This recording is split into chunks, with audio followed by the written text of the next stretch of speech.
Olá a todos, sejam bem-vindos à disciplina de Equipamentos e Processos 2. Hoje nós vamos para a aula 12, tratando ainda de motores a combustão interna, só que com o intuito, então, de trabalhar os sistemas auxiliares, né? No caso, agora vamos começar com o sistema de alimentação de ar. Eu fiz uma modificação aqui na unidade 5. Eu troquei, então, aqui os sistemas auxiliares também tinha parte de funcionamento, só que para não alongar demais as aulas, né, de hoje, a aula 12, eu coloquei a parte de funcionamento e manutenções juntamente. Então, hoje nós vamos começar com o sistema de alimentação de ar, sistema de arrefecimento, lubrificação e depois sistema elétrico. Esse sistema de alimentação de combustível, por causa do tempo, a quantidade de conteúdo, eu vou deixar, então, junto para a aula 13, que é funcionamento e manutenções. Bom, então vamos dar início. É bastante conteúdo. O sistema de alimentação de ar é um sistema que antigamente só havia uma abertura de entrada de ar para o motor. Mas conforme foram feitos estudos para a eficiência do motor e para ter alto rendimento, começou então a ser incluídos outros componentes, e principalmente com o advento da eletrônica, né? Então foram colocados muitas válvulas e sensores que são acionados de forma eletrônica, forma elétrica e eletrônica. Também foram colocados outros sistemas mecânicos, né, como o filtro de ar, que vai fazer a limpeza, os compressores, que também a parte de intercooler também. Então, são componentes mecânicos que cada um faz uma função que nós vamos ver daqui a pouco. Então, é um sistema fundamental para o funcionamento do motor, porque se ele está em desequilíbrio, ele vai colocar uma quantidade de ar, né, para ter uma mistura ar-combustível lá dentro da câmara de combustão desequilibrada, tá bem? Então, na verdade, tem que ser feito uma injeção de ar sempre conhecida, principalmente conhecida, mas que você tenha controle sobre essa quantidade, tá bem? Para fazer também uma mistura ótima com o combustível. Então, nós estamos indo agora para os componentes desses sistemas conforme é conforme é o fluxo de ar, nesse caso. Então, conforme é o fluxo de ar, é como nós vamos vendo agora os componentes. Então, o primeiro deles é o filtro de ar. É um componente que deve ser substituído periodicamente, porque os sólidos, né, a sujeira, ela fica aderida, então, a esse filtro, tá? Então, ela vai tapando os orifícios por onde deve passar o ar. Então, de tempos em tempos, isso, claro, tem que ser visto nos manuais dos veículos, eles têm que ser trocados, porque senão o motor começa a pesar para o motor ter que puxar esse ar. E aquela quantidade ótima que deveria entrar não está mais entrando em função desse componente. Muitas vezes as pessoas não trocam porque não querem gastar. Pois bem, esse é um problema. Se vocês não fizerem a troca, é que vocês vão começar a gastar. Mas nesse caso, combustível, tá? Por causa que a queima não vai ser a mais ideal, tá bem? Então, é um elemento, assim como todos os outros filtros, que devem ser trocados, tá? Não deve ser levado em consideração o seu custo. Isso é para o benefício do motor, né? Então, esse componente, ele garante esse bom funcionamento, ele fica no início do duto do sistema de alimentação de ar e faz essa limpeza. Muito bem. Depois vem o sensor MAF, tá? O sensor MAF, ele é um sensor que vai fazer a medição da quantidade de massa de ar que está entrando naquele motor.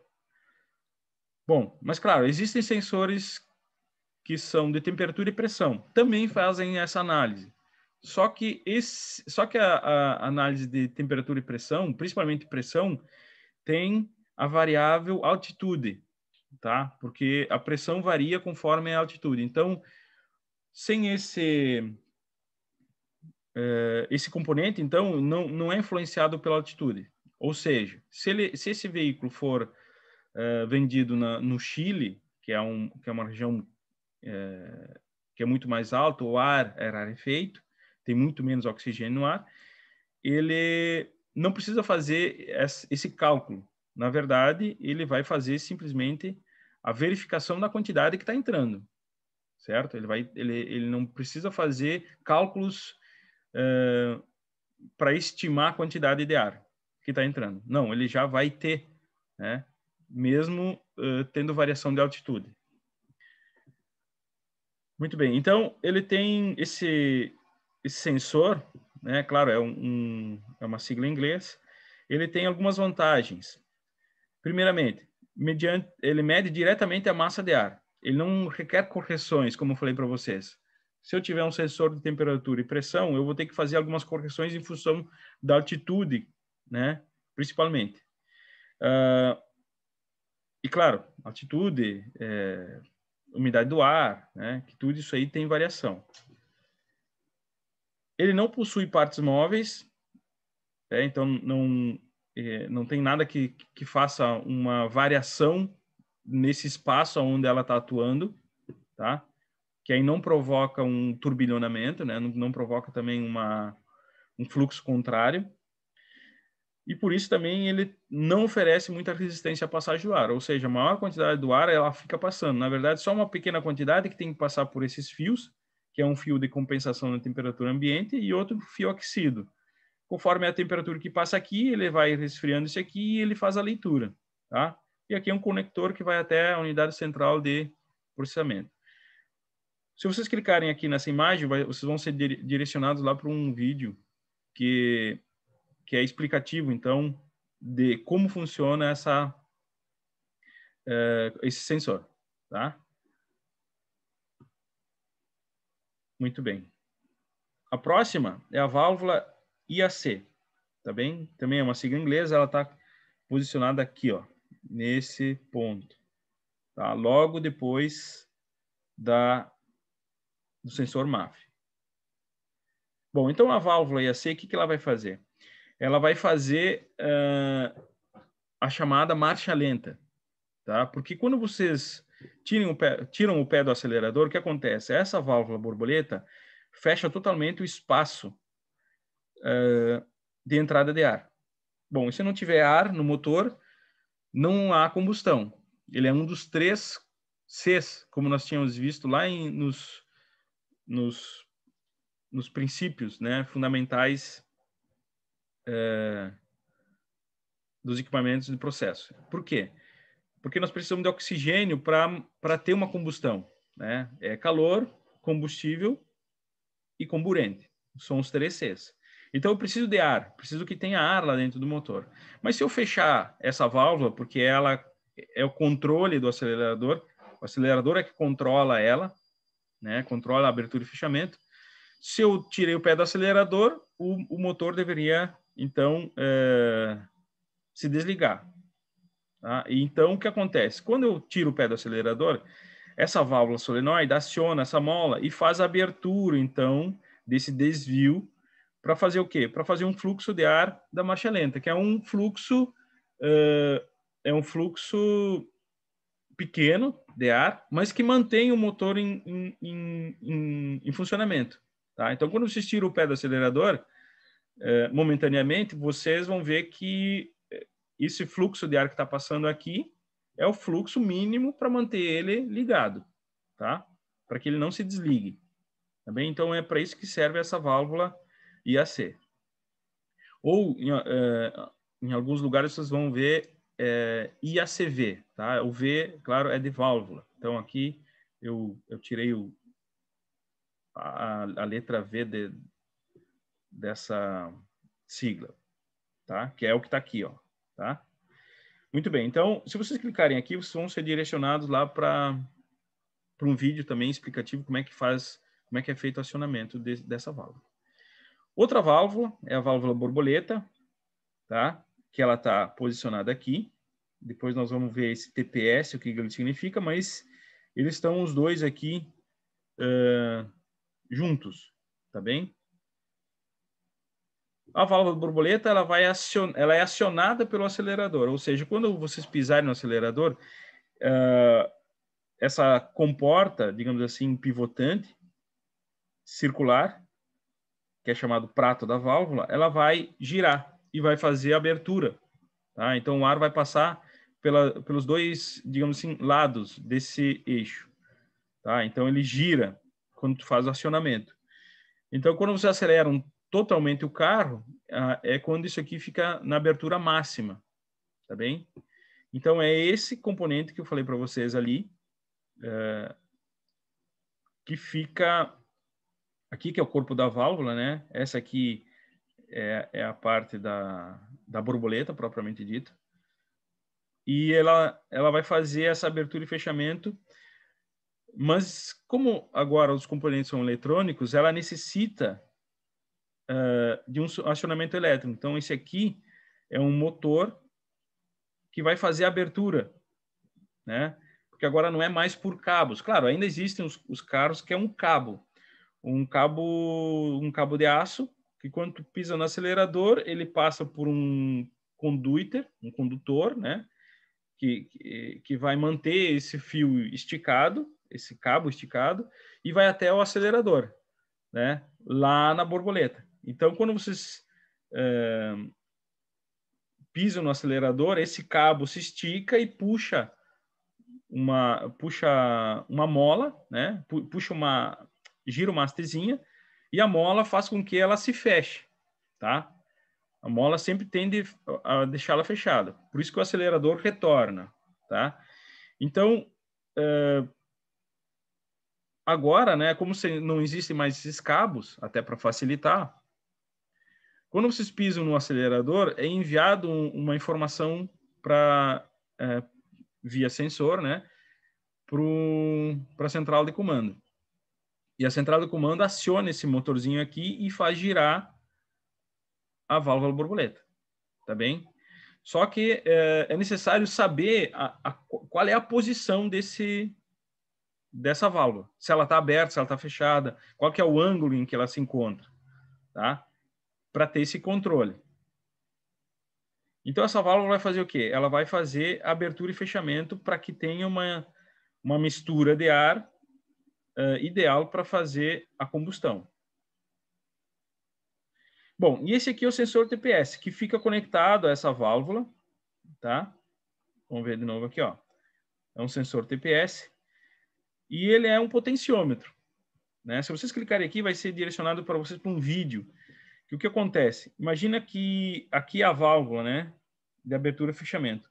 Conforme vocês acionam o acelerador, isso aqui vai se mexer juntamente com a válvula, porque isso aqui, os dois estão no mesmo eixo, tá? Então, conforme vocês vão girando a válvula até ficar nessa posição, essa posição que fica aqui na vertical é quando a abertura é total, tá? Que é quando tem a maior volume de ar passando. Então, quando ela ficar nessa posição, ela envia essa informação para dizer para o sensor, ó, eu estou com abertura em tantos graus, tá? E aí ele vai fazer essa leitura e enviar lá para a central de comando, para depois fazer os outros componentes trabalharem em função dessa abertura. Então, um deles também é a mistura que tem que ser feita de combustível no motor é em função também dessa abertura aqui. Então, ela faz essa leitura e manda para o sistema de injeção de combustível e ele vai injetar conforme a quantidade que está entrando de ar, para não ter muito combustível, que pode dar uma carbonização, ou muito pouco, que o motor possa vir a se desligar. Muito bem. Então, é chamado sensor de posição da válvula de aceleração. Claro, ele tem uma expressão em inglês, mas ele pode ser chamado também de sensor de posição da válvula de aceleração. porque essa aqui é uma válvula de aceleração. A abertura e fechamento dela é que se dá, então, a aceleração do motor. Depois, nós temos aqui, ó, nesse conjunto, um compressor volumétrico, tá? Não, como eu falei primeiro, não necessariamente existem esses dois componentes no mesmo motor. Já foram utilizados os dois, né, em conjunto. Mas, geralmente, ou se tem um ou se tem outro componente, né? Porque os dois, eles têm benefícios, mas eles também têm contras, né? Tem prós e tem contras. Depois nós vamos ver cada um deles. Mas primeiro o compressor volumétrico, chamado de blowers também, né? Que significa sopradores. Eles então são compressores, geralmente de parafuso, né? Então eles têm a admissão do ar, né? Logo depois desses sensores que nós havíamos conversado. E ele faz a injeção desse ar e depois coloca dentro do sistema numa pressão muito maior. Tá bem? Para que serve isso aí? Então é para eu colocar mais ar, mais quantidade de oxigênio no mesmo volume. Então eu comprimo tudo. Eu pego uma quantidade de ar, passo por esse compressor volumétrico e ele diminui. Então eu tenho a mesma quantidade de oxigênio, só que num espaço menor. Só que esse compressor volumétrico, ele é comandado diretamente por acionamento mecânico, ou seja, ele precisa da energia do motor, do próprio motor que ele está injetando o oxigênio com alta pressão, ele necessita. Então, aqui, ó, dá para ver aqui que aqui é acoplada a correia que vem do motor, né? Então, dá para ver aqui nessa figura que ele é conectado diretamente por uma das polias do motor. Claro, essa embreagem magnética é que vai fazer o acionamento e desligamento desse componente. Digamos que eu esteja acelerando, esse componente foi acionado por essa embreagem magnética. Quando eu tirar o pé do acelerador, o que vai acontecer? Esse compressor vai também parar de funcionar, porque senão ele vai colocar uma quantidade de ar muito grande e eu já não estou precisando utilizar essa quantidade de ar, tá? E essa quantidade de ar, ela provoca um efeito contrário. Ela vai lá, bate e retorna, tá? Porque não é utilizada, tá? Então, essa pressão fica nesse sistema ainda. Então, por isso que é feito esse acionamento e desacionamento. Ele não é ligado o tempo inteiro quando vocês ligam no motor. Conforme vocês vão acelerando, ele vai sendo acionado. Claro, por essa embreagem magnética que é controlada lá pela central de comando.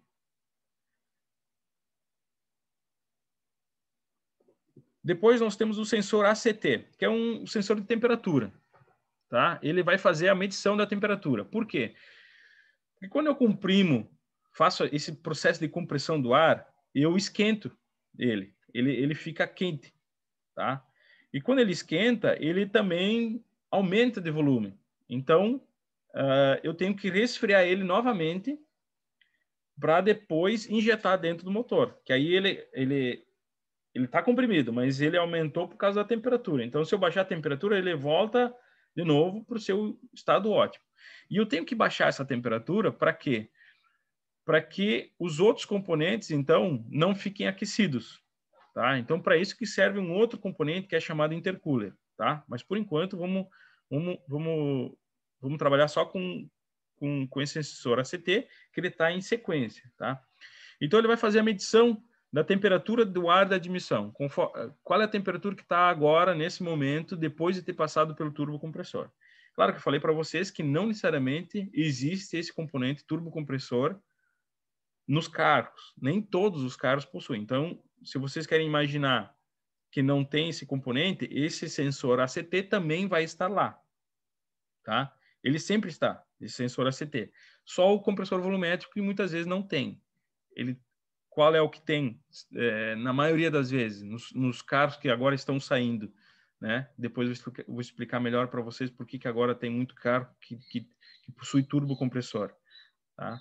Mas esse sensor ele faz então essa medição e envia lá para o módulo de comando, né, central de comando,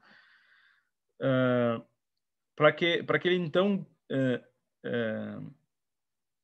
com esse sinal ele coloque dentro da câmara de combustão uma quantidade de combustível ótima para essa temperatura de ar que está entrando, tá bem? Então vocês podem imaginar que não tem nem turbo, compressor e nem compressor volumétrico. Não existe nenhum dos dois. É um carro que é só aspirado, né? O próprio pistão faz com que tenha a sucção do ar que entra lá para a câmara de combustão. Mesmo assim, essa temperatura do ar que está entrando também tem que ser avaliada e colocada lá dentro da câmara de combustão, sabendo se a temperatura para fazer a mistura correta, tá? E o ângulo de ignição, claro. Se ela vai explodir, se ela vai fazer a centelha um pouco antes ou um pouco depois, ou se ele vai injetar o combustível na câmara de combustão um pouco antes ou um pouco depois, tá? Nós vamos ver na aula 13 que existem sistemas de injeção direta ou de injeção indireta. Bom, depois vem o sensor MAP, tá? É um sensor que muitas vezes ele é conjugado. Muitas vezes tem um sensor de temperatura e pressão no mesmo, tá? Que é um sensor conjugado chamado. Que aí ele vai ser MAP mais ACT, tá bem? Mas no caso aqui, vamos aprender os dois tipos diferentes. Depois, se for no mesmo, se ele for conjugado, vocês entendam que eles têm os dois sistemas, tá? Então aqui, ó, se vocês clicarem aqui, vocês vão ser direcionados lá para um vídeo que é explicativo para vocês entenderem como é que funciona esse sensor MAP. Mas ele também é chamado de sensor de pressão absoluta do coletor. Ou seja, ele vai fazer a medição da temperatura. Qual é a temperatura que está chegando agora? Bom, se ele sabe qual é a pressão, se ele sabe qual é a pressão e também sabe qual é a temperatura, ele sabe qual é a massa de ar que eu tenho ali nesse momento, tá? Em função da compressão ou não, tá? Pode ser que ele tenha sido comprimido ou não. Como é que é feita essa avaliação? Tem um ponto que fica conectado dentro da câmara, né, de admissão de ar, num ponto específico, e aí ela vai fazer o quê? Conforme tem uma pressão maior ou menor, ela vai variando, então, essa superfície desse diafragma. E conforme muda o diafragma aqui, muda também a posição desses fios, né? A distância entre eles. E aí, muda-se também a tensão que tem de entrada de um filamento com o outro. Quando tem variação nessas tensões, ele tem claro, uma equação de correlação e ele vai saber se variou tantos volts, quer dizer que tem, então, tanto de pressão. Aí ele vai enviar essa informação lá para o central de comando e lá no central de comando ele vai enviar uma quantidade de combustível ideal para aquela pressão e aquela temperatura. Então, tudo isso é analisado no momento, certo? No momento que está a quantidade de ar, que está a quantidade de combustível, né? Isso tudo é avaliado no mesmo momento, conforme a aceleração, conforme a temperatura, conforme a massa de ar, tá? Tudo isso aí é controlado no mesmo momento e feito a injeção de combustível e o ângulo de ignição, se ele vai explodir um pouquinho antes, um pouquinho depois, também é em função dessas questões de pressão e temperatura. Que é chamado do avanço do ponto de ignição, tá? Aqui também, turbocompressor, também tem um videozinho explicativo para vocês, para ver como é que é o funcionamento. O turbocompressor, ele tem o mesmo efeito que o compressor volumétrico, tá? Que é esse aqui. É o mesmo efeito. Ele vai comprimir uma quantidade de ar para ser injetado, tá? Mas aí vocês esqueçam que tem esse compressor volumétrico, e agora ele faz a admissão de ar, passa pelo filtro, passa pelo sensor, passa pela válvula, depois pelo sensor de temperatura, e aí depois entra aqui no turbocompressor. Qual a diferença desse turbocompressor e esse compressor volumétrico? A diferença é que esse turbocompressor, ele não precisa da energia do motor. Claro, ele vai dificultar um pouquinho o motor, mas ele não precisa diretamente da energia que vem do eixo do motor, tá? Daquela energia que já foi gerada. Ela, na verdade, utiliza ainda aquela energia que existe nos gases, tá? Então, ela vai pegar essa energia nos gases, vai fazer girar um rotor que tem de um lado, se transformando, então, numa turbina. Ué, mas por quê? Porque a turbina, na verdade, nós vamos ver na aula 14, que a turbina, ela pega uma energia cinética e transforma em mecânica, tá? Ou seja, ela pega uma energia que é de pressão, né? Vai fazer girar e transforma para um eixo e transporta para um eixo que depois pode ser utilizado para acionar um gerador elétrico, para mover, para bombeamento de água, né? Então, uma turbina, ela vai fazer isso aí, ela vai pegar, por meio dessas pás que estão em torno do rotor aqui, ela vai girar, né? Vai pegar essa energia e vai girar. Claro que tem agora turbocompressores que são variáveis, né? Isso depois nós vamos dar uma olhada. Isso vocês podem ver nesse vídeo explicativo que é só clicar nessa imagem. Bom, então, esse turbocompressor, essa parte, esse lado aqui, que é a parte quente, ela é uma turbina, e desse outro lado ela é um compressor, ou seja, ele vai pegar o ar que está sendo admitido aqui e vai colocar com uma grande pressão lá para o coletor. Tá? Então,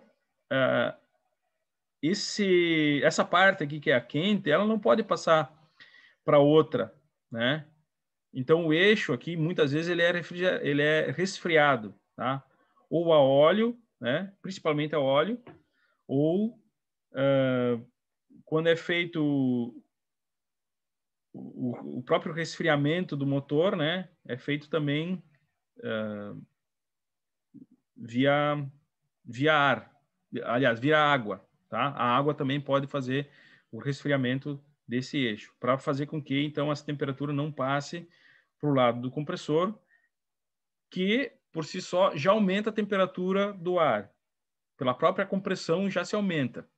Então, esse aumento de temperatura desse ar, ele tem que ser resfriado para entrar lá novamente. Como eu falei para vocês, ao comprimir, ele aumenta a temperatura, então ele também expande. Se eu resfriar ele retorna, ele mantém a pressão, mas ele retorna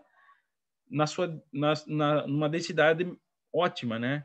Que aí concentra mais oxigênio num volume menor. Bom, Rudolf Diesel, né, que nós vimos que ele foi um dos inventores, um dos inventores de um dos tipos de motor do ciclo diesel, que depois foi determinado em função do nome dele. Mas outros inventores também inventaram motores parecidos que também tinham ignição por compressão e não por centelha, tá? Mas ele como era um inventor nato, ele também inventou um tipo de turbocompressor. Só que não foi o turbocompressor que é utilizado até hoje, que foi desenvolvido então por o engenheiro suíço Alfred Bucke, tá? Que é esse modelo esse aqui é o Alfred, né? Ele criou esse modelo que, claro, tem algumas variações, mas em suma é o projeto dele. Aqui também, se vocês clicarem, vai ser direcionado para um vídeo para vocês terem uma explicação melhor do funcionamento, tá? Bom, aqui tem então uma imagem explicativa, tá? Com alguns componentes dessa turbina, desse turbocompressor, tá? Porque a turbina ela é chamada de turbina, de turbocompressor, tá bem? Só que, claro, ela não é simplesmente uma turbina, ela é turbina e compressor. Por isso que o termo correto é turbocompressor. Muito bem, então ela vai fazer o ar da combustão, né, que os gases da combustão aqui giram essas aletas aqui, ganhando energia, passa pelo eixo para o outro lado, que faz a compressão, né? A admissão é pelo meio, né? Como aqui também a exaustão é pelo meio. Do outro lado, a admissão é pelo meio, ela circula aqui na voluta e é comprimido, tá? Então é dessa forma aqui, ó. Entra pelo centro, comprime, passa agora pelo intercooler, que nós já vamos ver, e depois é colocado lá dentro da câmara de combustão. O compressor, a câmara de combustão, então, ejeta esses gases, então o próprio motor pressiona os gases que vai passar lá na turbina.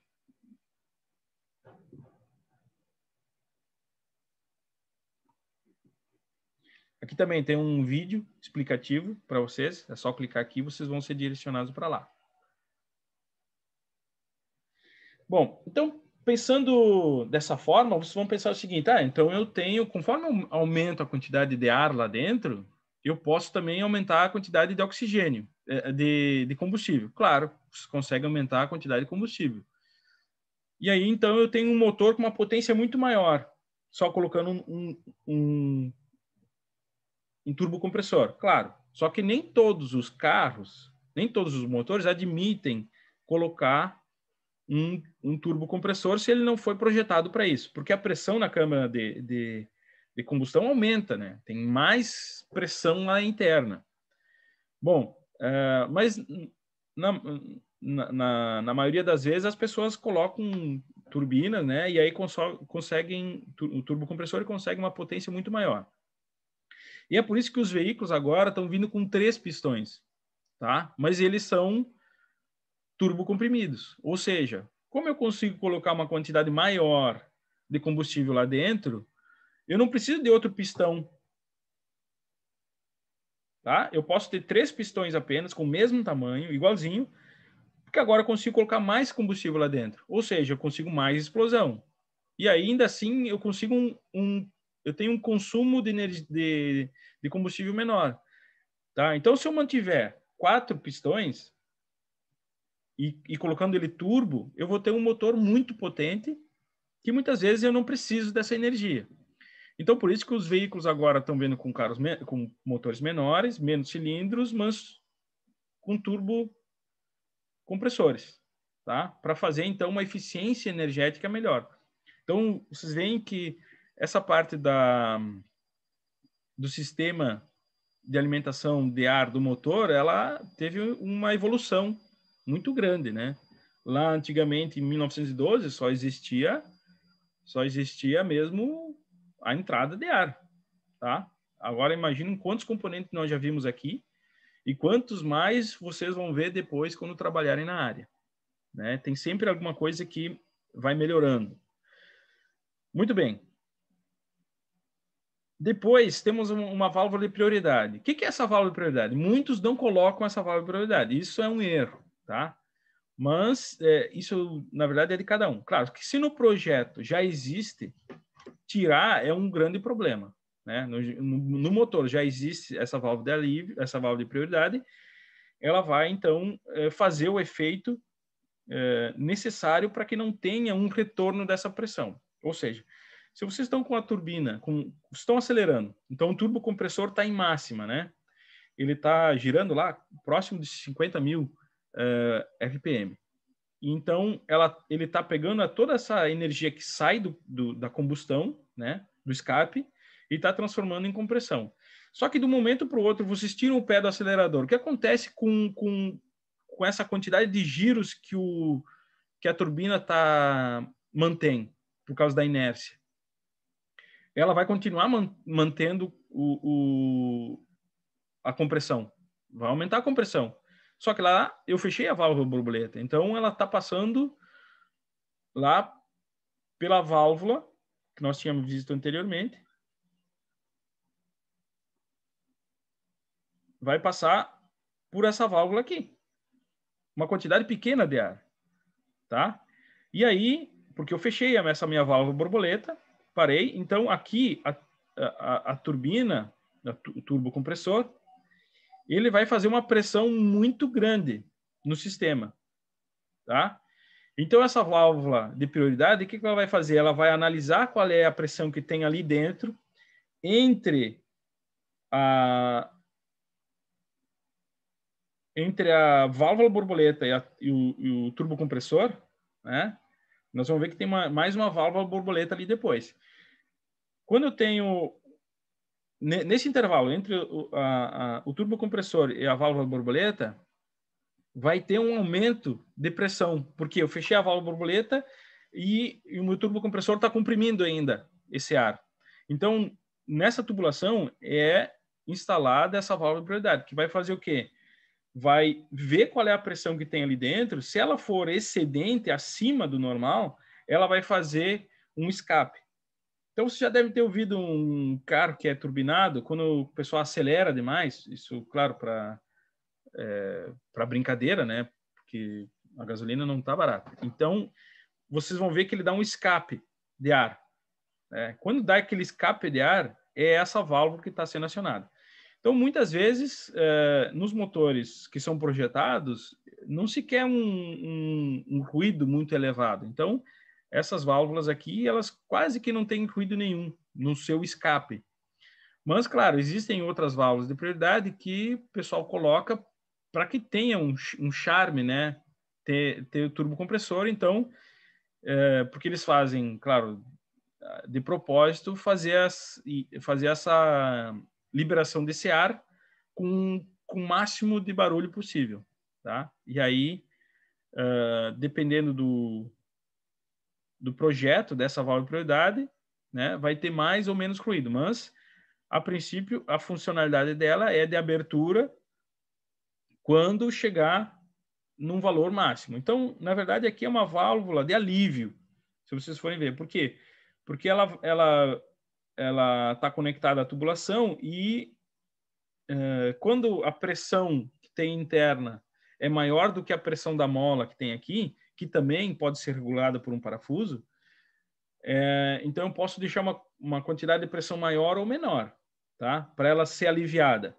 Então, se eu colocar uma pressão, digamos assim, projetada, ela a pressão máxima aqui, ela vai abrir para que a minha turbina não receba um golpe contrário dessa pressão e tente girar ao contrário, tá?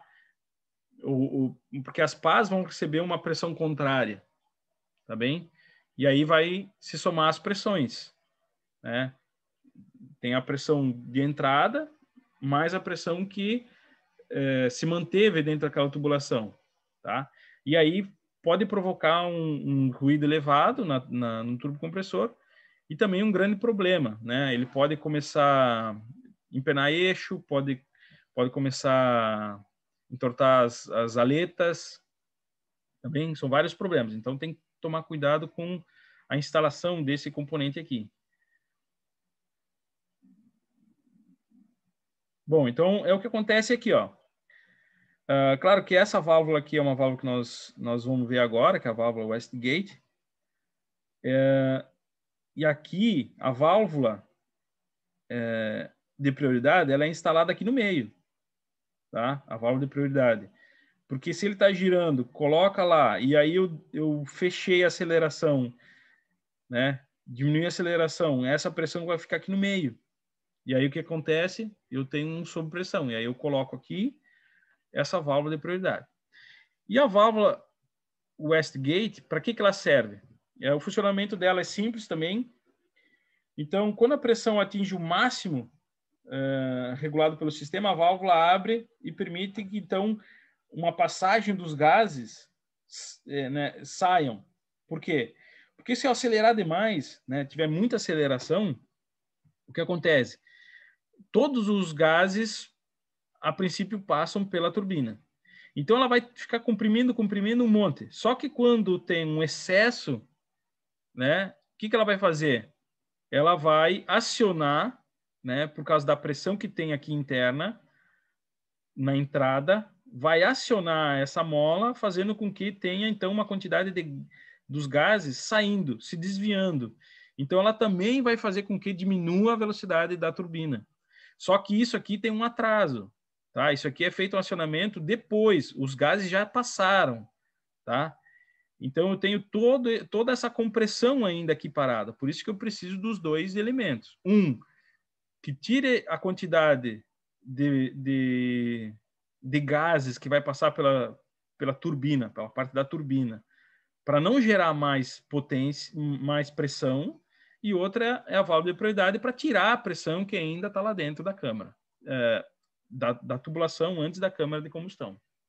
Por isso que eu preciso dessas duas válvulas, tanto o wastegate quanto também a de prioridade. As duas têm funções diferentes. Bom, o intercooler, para que ele serve? Como eu fiz a compressão, né, desse ar, ele aqueceu. E aí eu tenho que fazer o resfriamento desse ar, não é refrigeração, é um resfriamento, para que então seja injetado lá na câmara de combustão com uma temperatura menor, tá? Mas ele é uma espécie de radiador. Vocês vão ver sempre um radiador que fica na frente do radiador que é do sistema de arrefecimento da água do motor, tá? Então, esse intercooler sempre está na frente ou pelo menos ao lado do radiador, tá? Então, o intercooler fica sempre à frente. E existem dois tipos principais, né? Que é o tipo ar ou tipo ar-água. Qual a diferença? O mais utilizado, claro, é esse aqui de passagem de ar. O ar passa e troca temperatura, né? Tem uma troca térmica aqui. Então, o ar passa, temperatura ambiente, e se esquenta porque passa pelas aletas do radiador, que vamos chamar assim agora é intercooler, tá? Mas não deixa de ser um radiador. Então, ele vai diminuir a temperatura do ar que vai passar, né, e entrar lá para a câmara de combustão. Outro processo é o processo por água, tá? Então, o ar passa e o radiador está cheio d'água. E aí o ar passa pelas aletas, se resfria e entra na câmara de combustão. Então, eu tenho que ter um processo aqui para resfriar, né? Então, eu tenho que ter um outro radiador agora, né? Para esfriar essa água que esquentou, tá? Mas esse aqui é mais eficiente. Porém, ele precisa de mais componentes. Ele precisa de outro radiador para resfriar a água, tá? A água que esquentou por causa da passagem desse ar quente. Tá bem? Então, para isso que serve os intercoolers. Então, aqui dá para ver, ó, dois intercoolers. A princípio, esse carro deve ter duas turbinas, tá? Aqui também, ó, intercooler na frente do radiador, na frente do radiador. O radiador aqui é do sistema de arrefecimento do motor. Resfria a água, né? Resfria o líquido de arrefecimento. E aqui, então, são os intercoolers, tá? Sempre que tem turbocompressor, tem que ter intercooler?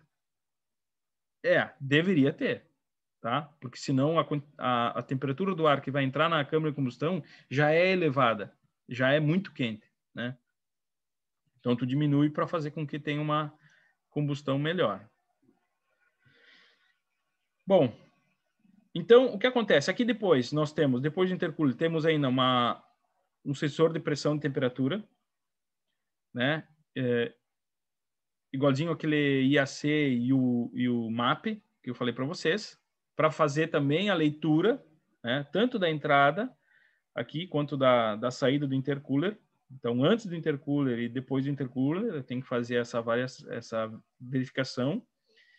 E também tem uma borboleta de admissão, que eu falei para vocês. A pressão que fica aqui, né, ela tem que ser aliviada entre a borboleta de admissão e o turbocompressor. Eu tenho que ter um alívio dessa pressão que fica nesse duto. Por isso que eu coloco aqui a minha válvula de prioridade.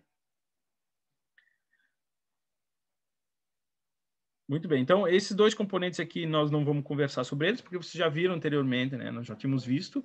E eles são os componentes, são iguais os componentes, né? Então, depois disso, nós temos o coletor da admissão, que é essa parte aqui que vai fazer essa distribuição, né, para as câmaras de combustão, tá? Vai fazer essa distribuição. E a função dele, então, é contribuir para a vaporização da mistura gasosa, e distribuir para os cilindros. Esses dutos aqui, dependendo de onde está o injetor de combustível, né? Claro, eu estou falando de ciclo Otto. O ciclo Otto, muitas vezes, o injetor de combustível não está dentro da câmara de combustível, da câmara de combustão. Então, nesse caso, ele vai estar aqui no sistema do coletor de admissão. É ali que vai ser feita a injeção. Naqueles que tem injeção direta, né, ela está direta lá na câmara de combustão. Então, não é necessário fazer a mistura ar-combustível aqui no coletor. Por meio de uma flauta, né, que aí nós vamos ver depois lá no sistema de alimentação de combustível. Bom, o coletor de escape, ele possui vários formatos, né? E ele tem que suportar muita temperatura, tá? Então, aqui são os flanges que são conectados ao motor, ao bloco do motor. E é aqui, no próprio coletor, que é, então, instalado a turbina, né? O turbocompressor. A parte da turbina, então, ela fica conectada diretamente, né, flangeada aqui com o coletor de escape, que é onde ele vai fazer a admissão, então,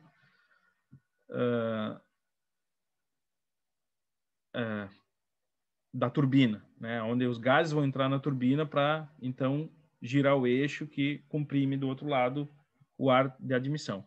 A válvula de Westgate, que ela vai fazer, então, aquele alívio, né, se a pressão aumentou demais lá no sistema de compressão, ela vai fazer o alívio, né, depois. Então, ela vai fazer uma abertura para esses gases do escape não passar mais dentro da turbina, passar por fora, tem um desvio.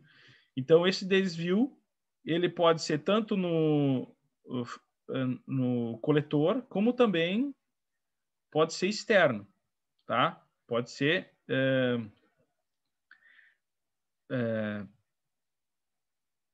por um duto após o coletor, tá? Aí ele direciona, ele faz esse desvio e coloca depois da turbina. Então, não passa por ele, tá? Quando é feito, então, esse acionamento dessa válvula Westgate. Depois do coletor, então, nós temos claro, temos a parte da turbina, do turbocompressor, e quando ela é desviada ou quando ela sai do turbocompressor, ela vai para o catalisador, tá? Por isso que tem duas entradas aqui. Uma é do turbocompressor e outra é o desvio que é feito pela válvula Westgate, tá? Então, os dois se encontram no mesmo ponto. E aí eles passam pelo catalisador, tá? Então, nós não vamos ver o silencioso, o silenciador e nem o abafador, né? Essa parte aqui, digamos assim, não faz muito parte do motor, que é a combustão, tá? Só esse catalisador eu queria demonstrar para vocês que é um componente bem importante. Vocês não devem deixar de colocar ele, porque ele vai fazer a limpeza dos gases que estão saindo, tá? Então, o que ele faz? Ele pega os gases que estão saindo, né, que é hidrocarbonetos, que ainda não foram totalmente queimados, né, monóxido de carbono e óxido de nitrogênio. Então, esses componentes aqui, eles são tóxicos, né, e ficam na atmosfera. E esse catalisador, o que ele vai fazer? Ele tem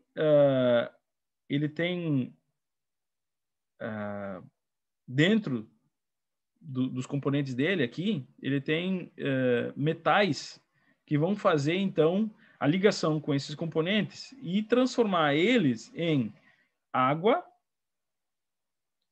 CO2, que é o gás carbônico, que é o que nós temos no ambiente, e nitrogênio, que é o que também nós temos no ambiente. Então, ele transforma esses gases tóxicos através de algumas reações por essa manta expansiva e transforma ele em gases inofensivos, que nós já temos na atmosfera. Então, esse componente não faz parte do motor, mas eu queria trazer para vocês aqui que nunca deve ser permitida a retirada desse catalisador do carro de vocês. O pessoal tira por quê? Porque ele forma uma pressão contrária no motor. Claro, porque todo esse gás que tem que sair, ele tem que sair por essas fibras aqui, né? Tem que passar por isso aqui para ser filtrado, digamos assim, e depois sair, né? Pelo cano de descarga lá, passar por silenciador, abafador e depois a ponteira. Então, o pessoal tira para não para ter mais potência, mas o problema é que aí tu vai ter emissão de gases. É mais interessante deixar ele, tá? Ele é projetado para ficar ali. Bom, pessoal, chegamos ao fim então da parte de sistema de alimentação de ar. Nessa aula ainda, aula 12, nós vamos ter o sistema de arrefecimento, o sistema de lubrificação e o sistema elétrico. Então, logo mais, vamos começar então com a parte de arrefecimento.